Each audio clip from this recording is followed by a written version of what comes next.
I want you all to close your eyes. Once you have your eyes closed, I want you to listen to me. When I say the words addict or alcoholic, what type of person do you see? What are they wearing? Are they doing anything? I want you to freeze that image and open your eyes.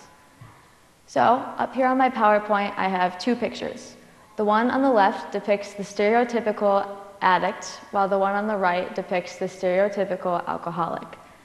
Now, I'm sure that not everybody in the audience visualized these types of people when they closed their eyes. Some of you may have thought of Philip Seymour Hoffman, the famous actor who just died from a drug overdose, and some of you may have thought of someone you know personally who has struggled with drug or alcohol addiction.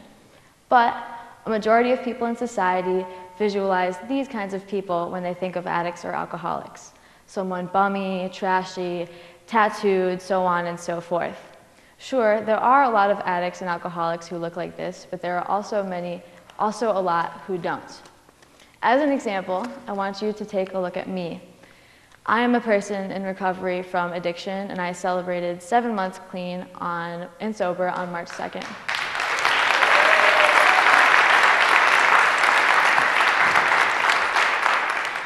I received help from an inpatient treatment center, an outpatient treatment center, and I attend a few 12-step recovery programs. So now, I'm going to show you a few photos of myself. The first one is me in the midst of my addiction. I look pretty happy. I'm eating a really good cupcake, and overall, I look fine. The second photo is me in the midst of my recovery. I look happy. I'm eating some really good pancakes, and overall, I look fine.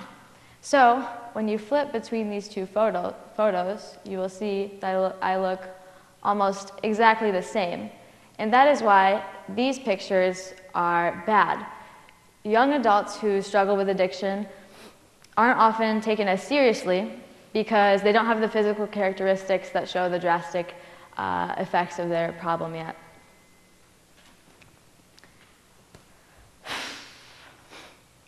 When I was first exposed to addiction, it was through a family member, so it wasn't firsthand. But when I went into my early teenage years, I started to experiment myself. I was 13 when I started drinking and smoking marijuana, and 14 when I started using pills. So those three drugs were my drugs of choice, or drugs I preferred to use. I have a brother who is 4 years older than me, and I remember when I was about 10 or 11, we were sitting on the couch, and I said, "Charlie, I'm never going to use drugs in high school." And he just laughed and brushed it off. And a few years later, I started using drugs in middle school. And that's a good example of the addictive personality I had. I started out saying, okay, I'm never going to do drugs. I have no interest in them whatsoever. And then a few years went by, and I started saying, okay, I drink and I smoke, but I'm never going to pop pills. And then some more time went by, and I started saying, okay, I pop upper pills, which are pills that tend to make you feel more hyper, but I'm never going to pop downer pills, which are pills that tend to make you feel more mellow. And then more time went on, and I started saying, okay, I do a lot of drugs, but I'm never going to touch cocaine. And fortunately, I didn't, because I realized this addictive mindset that I had. I was becoming the type of addict that would grab anything I could find to fill that empty void and craving inside of me. And it didn't have to be drugs either. Food, sex, exercise, shopping, stealing, you name it, I could find a way to cling on to it and fill that empty void, anything to give me a thrill. So as this addictive mindset was building, it was becoming this huge mass that was taking over all areas of my life. I was doing poorly in school. My passion for creative writing disappeared. My parents and I were getting into arguments, and my friends that once loved to be in my presence didn't want to be around me anymore. And some of them were even scared of me. And as this turmoil went on, I began to fear myself too. So in May of 2013, I landed into rehab. Two days before I got checked into rehab, I went to a concert that was featuring two of my favorite bands, Vampire Weekend and High Highs, which is a name that was very fitting for the occasion. And when I was at this concert, I took drugs from a stranger, which is not a good idea. Don't do it. Put it on my PowerPoint to emphasize that it's a horrible idea. Because the drugs that I took from this woman was not the drug that she said it was. So although that night I had a blast, the 2 days after that were not a blast. They were absolutely horrible. But I've learned to have a lot of gratitude for those 2 days because those are the days that led me to getting help. And getting help led me up here to help educate you guys on addiction. So when I was writing this speech, I knew right away that I didn't want to include many statistics. I know personally I learn a lot more easily through hearing personal experiences. But as I continue to write this speech, I realized that providing a few statistics is necessary to give you a foundation on how common drug use is in teenagers. So there's a survey called Monitoring the Future that's handed out to 8th, 10th, and 12th graders every year. And this survey gives a list of drugs and asks you if you have used them in the past day, the past month, the past year, or at any time during your life. To make things more simple, I just focused on the marijuana use statistics so I could fit something in the PowerPoint. So, looking at 2013, 18% of 10th graders and 22.7% of 12th graders had used marijuana in the past month. If you are wondering how that compares to 2012, we can look at that too. In 2012, 17% of 10th graders and 22.6% of 12th graders had used marijuana in the past month. Excuse me. So there's not much of a difference between those 2 years. So how about we go back to 2010 and 2011 when marijuana started receiving a lot more national media coverage. In 2011, 16.7% of 10th graders had used marijuana in the past month. In 2010, that number was just 7%. That is almost a 10% jump in 1 year. For the seniors, or the 12th graders, there was a 3.4% jump, so that's a bigger jump, although not as high as the 10th graders, from 18% in 2010 to 21.4% in 2011. So I really liked this survey, and I think it gave pretty accurate statistics, but what I wish they had also documented was how much of this use had occurred due to peer pressure. So I used to think peer pressure was a complete joke, and now I can look back and see that the reason I thought it was a complete joke was because I had a really distorted education of it. I remember when I was younger, I'd be forced to watch these videos that displayed really straightforward peer pressure where one person would walk up to another person and say, "Hey man, I have this joint, if you smoke it, you're cool, and I'll hang out with you. But if you don't smoke it, you're a loser, and I'm not gonna hang out with you." And that talk never really happens in real life.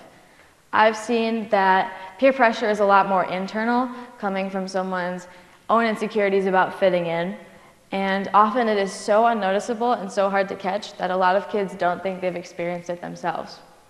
I feel like sometimes it's kind of been drilled into our brains that in order to have fun in high school, you need to use drugs, but I know that isn't true because I don't use drugs and I'm still having fun. I was also really interested in the glorification of drugs. I know that a lot of the information I received and my friends received when we were using about drugs was through positive experiences. Negative experiences were hardly talked about, and when they were, it was usually gossip about something someone else did, such as passing out at a party or doing something that was considered morally wrong. So I would even gossip and laugh along as well.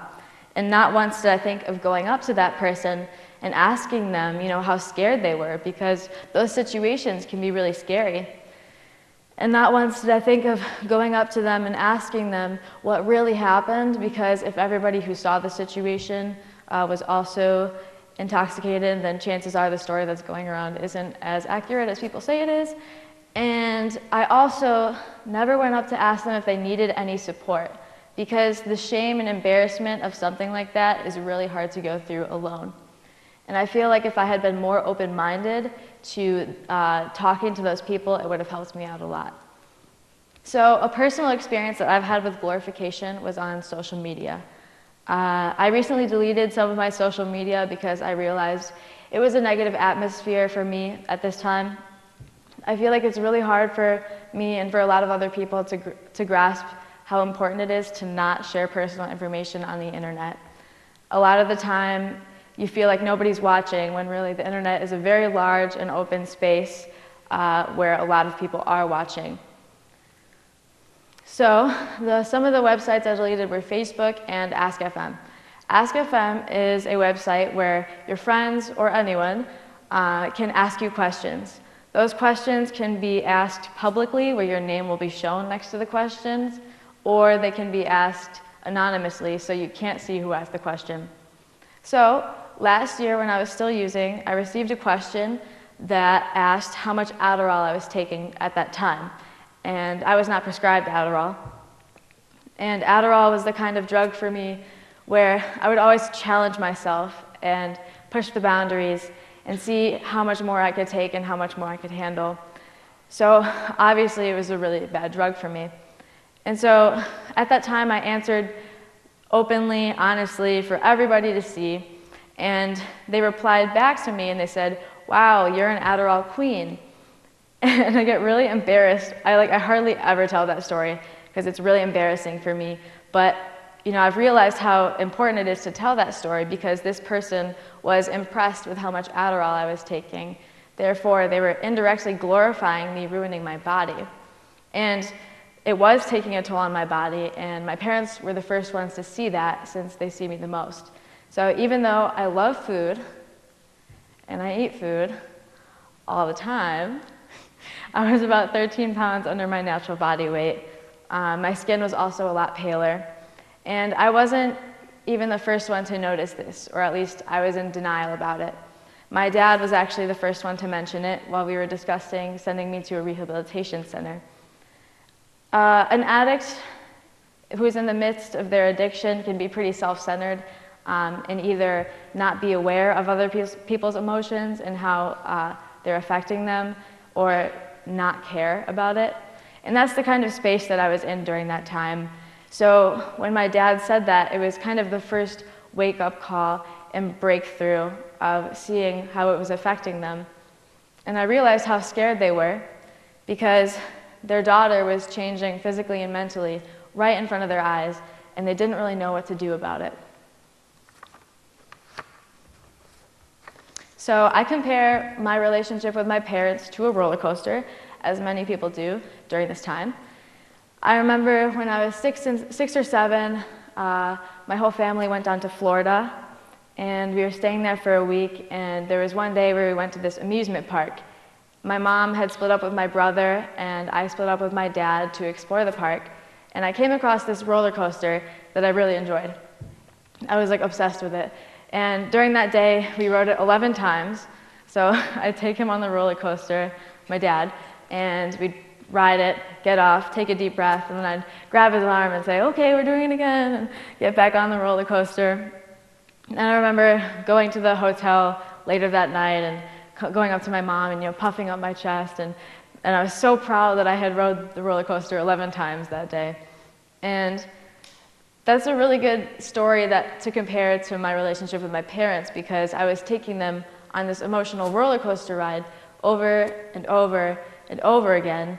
And every time we got off, I'd take them by the arms and say, "Okay, we're doing it again."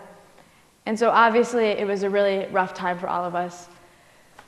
So I started using drugs very young, and it's important to remember that that's not how it happens for everyone. 13, 16, 18, 21, addiction can develop at any time. It is also very important to acknowledge that addiction doesn't happen to everyone. A majority of the people I hang out with, I would consider are successful users. And my personal definition of a successful user is somebody who can use drugs without it affecting other areas of their life, such as school and relationships. And it is also someone who can use drugs and then stop when they feel it's necessary, whether that be for a long period of time, days, weeks, months, years, forever, or just within the night, saying, "Okay, I've had a few drinks, I'm done for tonight." I think a common area where parents might slip up a little bit is overreacting when they find out that their child uses or hangs out with people who use drugs. It's really important to acknowledge that there's like a huge difference between using drugs and abusing drugs. And like I said, a majority of my friends and a majority of the people I used with were these successful users. And of course, every family has a different perspective on what is acceptable with using drugs, and just depends on the family. And for me, my parents knew already that it was an issue that needed to be addressed, but they didn't really know how to address it. Although, like I said, I had a family member who struggles with addiction, it was a completely different situation because now it's their daughter, and they just didn't know how to talk to me about it, and they felt very alone, and they didn't know who else to talk to about it to get advice. So eventually we resorted to outside therapy because we decided that it was really hard for us to sit in our own home without anybody else outside of our family like leading us through a discussion, because we would get really emotional and our emotions would escalate and a healthy conversation would disappear. So looking back at my whole experience with my family, those 3 years that I was using, we have like 3 characteristics that we think are the most important now for a healthy family. And those 3 are negotiation, communication, and setting boundaries. So negotiation was crucial for us because I tend to be the type of person that sees things in black and white. And when my parents would make rules that didn't include my opinion, I would get very angry and upset, and I would rebel against those rules. And then when I manipulated those rules, my parents would create more rules that I didn't agree with. So it was this very unhealthy cycle. So it was hard for us to kind of find this common ground where we can agree on rules together. So what we came up with was we used negotiation to come up with these rules. So a good example of that is talking about a curfew. If I've had a good week, on the weekends I like to have an extended curfew. So as an example, let's say I walk up to my mom and dad and say, hey, I want to stay out till midnight tonight. Will you guys let me do that? And to get that privilege, I typically have to do something for them, such as some homework or some household chores. And if I don't follow through with my side of the agreement, I lose that privilege for the night and possibly for next time. So this eventually worked, and it's still working pretty well, but it took a long time for us to get this down, because just like any other habit, you have to train yourself to do it. And I think a big thing that helped us out with training ourselves was with creating better communication. So my mom and I are very emotional people, and my dad is very logical, and so me and my mom kind of feed off of each other, and my dad has a hard time communicating with us and kind of breaking that bond to have a healthy conversation. When my parents would make rules that I didn't understand, I would get very angry, like I said before, and I would view them as unfair. So I'll go back to another example with the curfew. Let's say it's the same situation. I want to go out till midnight on Saturday, but I have a bunch of homework that I need to complete on Sunday. I go and ask my parents if I can stay out till midnight, and they say, well, I don't think that's a good idea. And in the past, what would happen is that the conversation would end right there. I'd say, well, why? I did it last week and it worked out fine. And I'd get really sassy. And then an argument would start where we just kept tossing the blame back and forth from each other. And so it turned away from a calm and thorough conversation as to why my parents were deciding this into an unhealthy argument. And to prevent those high and escalated emotions through a conversation, we set a lot of boundaries. I know for me it's important to share information with my parents so they know what I'm going through and what kind of support I need. But I also know that I have the ability to withhold a lot of information that I don't want to share with my parents. A lot of my friends are like completely comfortable sharing everything with their parents, and I can't do that. I don't know how they do that. But like, it's okay. If it works for them, it's okay. If the family's comfortable with that. And then on the other hand, I have a bunch of friends who don't share that much with their parents. And that's okay too, as long as the family's comfortable with that. And so I've seen all these different types of families, and what I've noticed is that the people who don't share as much with their parents, they're fine, you know, they're doing okay, but they might be more alone with some issues because they might not have other people to talk to, and they don't have as much guidance. And that is why I think it's really important to have for kids to have access to resources without having to go through their parents. And I think a really great place for that is a school. So schools already have a lot of information for drug abuse in the counseling office, but a lot of kids my age can be intimidated by administrators when it comes to asking for help with drug abuse. You know, to walk into a counseling office and admit to an administrator, oh, me or my friend needs help with drug abuse. And that's why I think it's incredibly important to have student advocacy, not just for drug abuse, but for all the issues that teenagers might face, because a lot of teenagers feel much more comfortable talking to another peer about that. And so it has been an interest for a few outpatient drug abuse clinics to start a recovery club in Ann Arbor Public Schools. And this has not been something that's been seriously talked about, but as time goes on, people are starting to see how serious of an issue this is and how necessary it is to be incorporated more into our curriculum and into our schools. So at this recovery club, the whole idea is that people who are already in recovery can go there during lunch to have a place to hang out, and it'll also be a place for these people in recovery to find out opportunities for things they can do in the community related to drug abuse, you know, leadership opportunities, volunteering, finding out ways that they can stay involved in this community and just keep them occupied. And it would also be a place where peers can come to get information about drug abuse for themselves or for a friend without having to go through their parents. DARE, Drug Abuse and Resistance Education, used to be very effective in schools. They had their slogan, "Just Say No," and they would go around to a lot of schools and talk about drugs. They were, like I said, they were considered very effective for a while, but then studies came out that showed that they weren't as effective as people thought they were.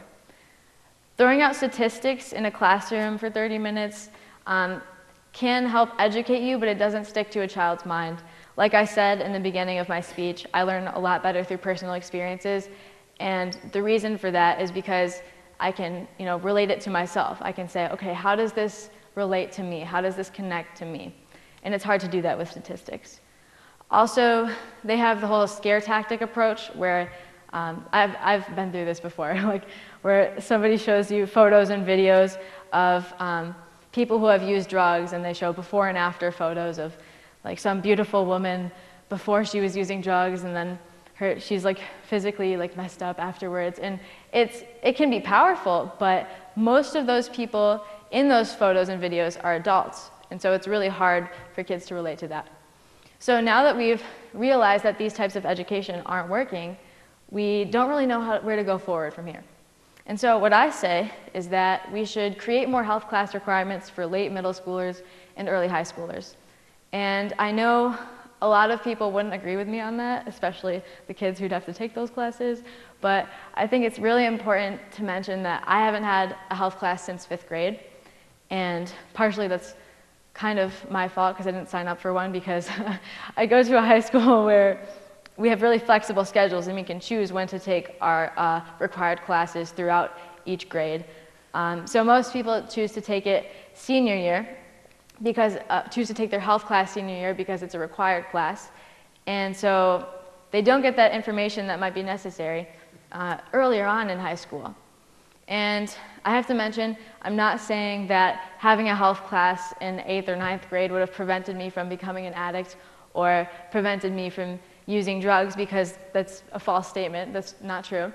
But having a simple education on how to deal with drugs and make better decisions would have helped me out a lot, just like the not taking drugs from strangers at a concert.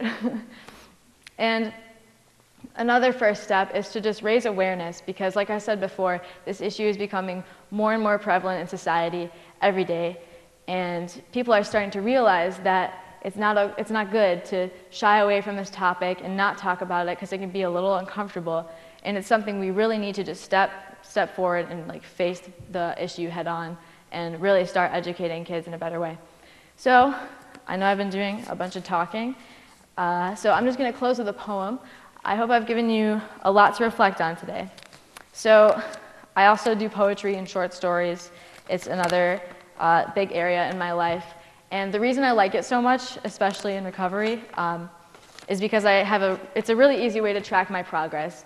I can look back to a poem I wrote a month or 2 months ago and see what I was going through during that time, or what kinds of feelings I was feeling and how I got through something and stuff like that. So I wrote this about a month ago. I was like half asleep when I wrote it, and it's just about being grateful, I guess. Today I woke up because it was a little too bright in my room. Today I woke up because my parents were making too much noise in the kitchen.